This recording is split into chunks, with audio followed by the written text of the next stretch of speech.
What are some psychological tricks you know? Staying silent in a conversation prompts people to reveal more information. I don't remember the official name, but I call it the "what color is your shoe" trick. The idea is that if a child is having a meltdown, you catch them off guard by throwing in a random question. Their brain has to shift gears away from the irrational melting down side and back to the rational. What color are my shoes? I've used it. It works great. When you are in a room full of people, make a joke and watch out for who looks at each other first while laughing. People tend to look at the person they are most keen of first when something makes them laugh. It's got something to do with unconscious reassurance. This is a really easy and harmless method to make yourself more likable as the funny one and to figure out the relationships between people when you get into a new setting, like for example a new workplace. If you want someone to agree with what you're saying, nod while saying it. They'll unconsciously nod back, which tricks their brain into taking what's being said as fact. Especially effective in job interviews. If you keep talking whilst giving someone an item, they will usually take it automatically. If you want someone to do something, give them an option where you'll be fine with either outcome. This way they won't think to say no, but rather the more appealing option. This works particularly well with kids. So instead of something like "eat your broccoli," it turns to "do you want broccoli or carrots?" Or instead of "wash the dishes," "do you want to wash the dishes or do the laundry?"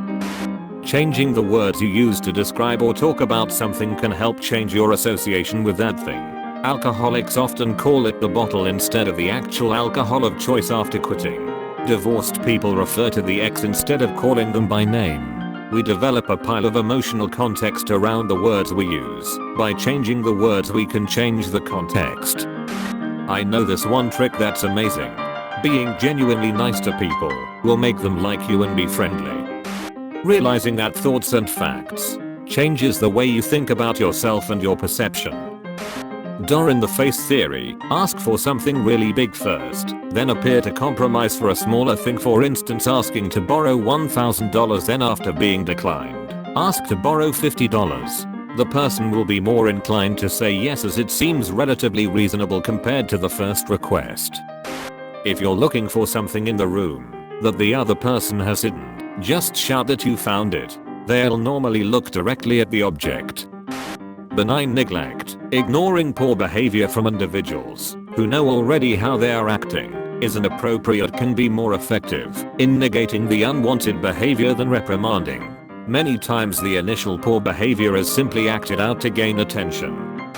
In conversation with someone, while they are speaking, reach out with your hand in a "please give that to me" type of motion.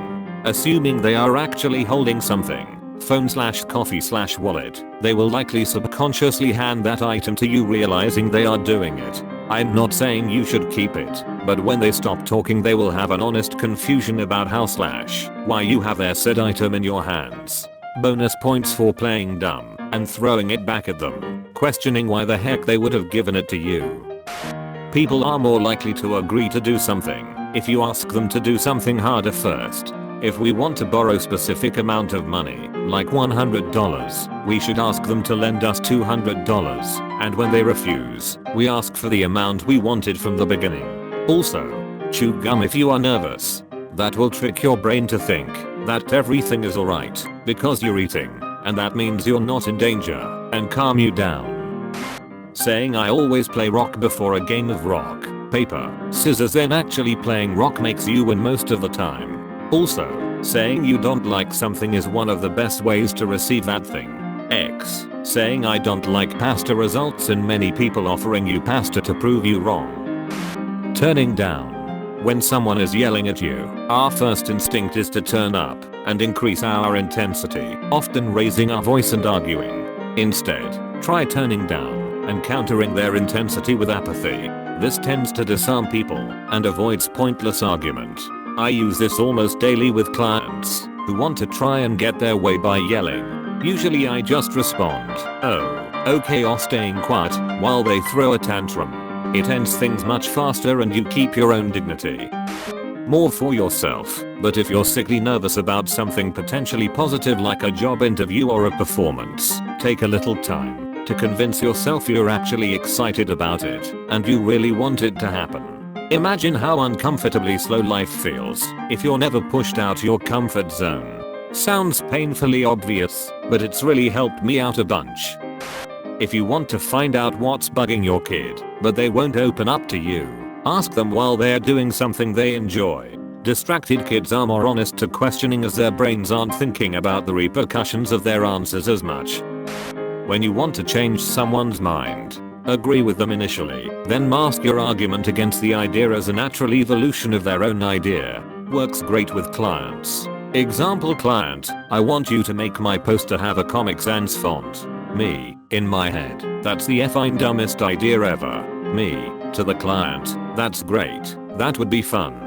But I know your firm also cares about being on the cutting edge of trends and Comic Sans has started to get overused, so how about a font that takes Comic Sans to the next level? Let's balance your fun and personal tone with your impeccable awareness for what the future holds.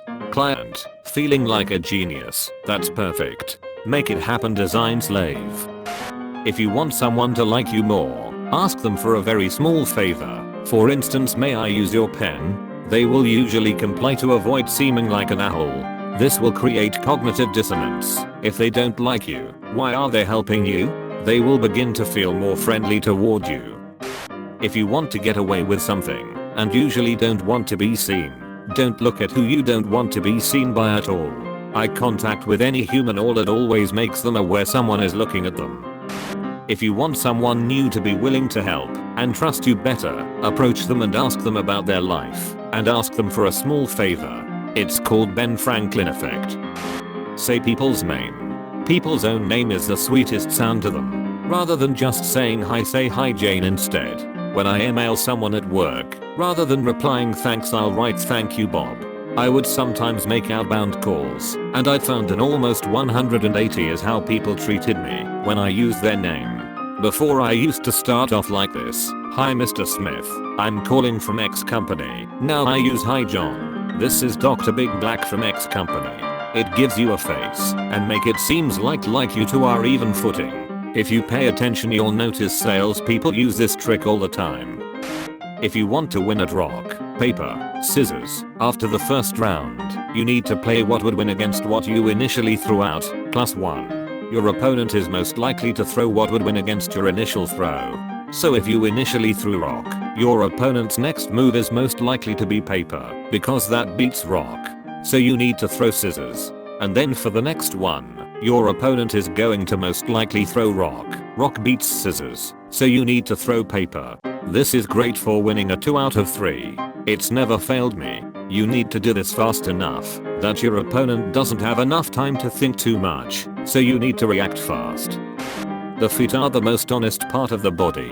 When interacting with someone new, you will typically stand with your feet facing each other head on. If another person tries to join you, but they are not welcome, you will likely acknowledge them by turning your torso or making eye contact. But it's not until a truly welcome person joins that you both will open your stance to form a triangle, adding them to your circle. It comes from fight or flight instincts. How often have you got antsy feet when you want to leave an awkward situation? When kids fall down or get a little bump or something, they normally look at their parents. If the parents get up and do the "ooh, are you alright?" kids tend to have a huge meltdown. If you ignore it, most of the time they'll make a noise and carry on. I learned this from my sister, whose kid is a tough little cookie. However, he has learned that after you stub your toe, you're supposed to say F or son of a. But it's funny when he says it, cause it's fat sonorbish. I have a company directory at my fingertips, so I know everyone's first and last name, where their desk is, their extension, and their position/title in the company. The trick essentially is I can refer to them by name, or make assumptions about their power level without them knowing how I know. Example, I need this guy in this depth to do me a favor. I know he can do the favor and technically he doesn't have to help me or listen to me. I go over to his desk, a man I've never met before in my life. I walk up and say, "Hey, your name is Jim Halpert, right? I need your help with something." By knowing his name and position, he is more inclined to actually help me ASAP. Either because he thinks I'm someone super important, since I know his name/position, Or maybe he feels respected and is more inclined to help. Works wonders when I call a department and get Pam, who I see here has no authority, and I need help from her manager. I can say, hey Pam, blah blah, I really need to speak to Michael. Can you get him for me? So she'll get Michael on the line and say, this lady asked for you by name, said she needed to speak to my boss about something. Technically this Michael guy outranks me and could tell me politely to F off. But because I called and asked for him directly, referring to him as the boss, him and his team are more inclined not to just put me on hold and to actually help me. This is part of what I believe is just confidence. Acting like you belong somewhere will often not have people question what you're doing. People say wear a safety vest and carry a clipboard to get you anywhere. Sometimes you can just walk right by people in places you shouldn't be by just acting confident in yourself.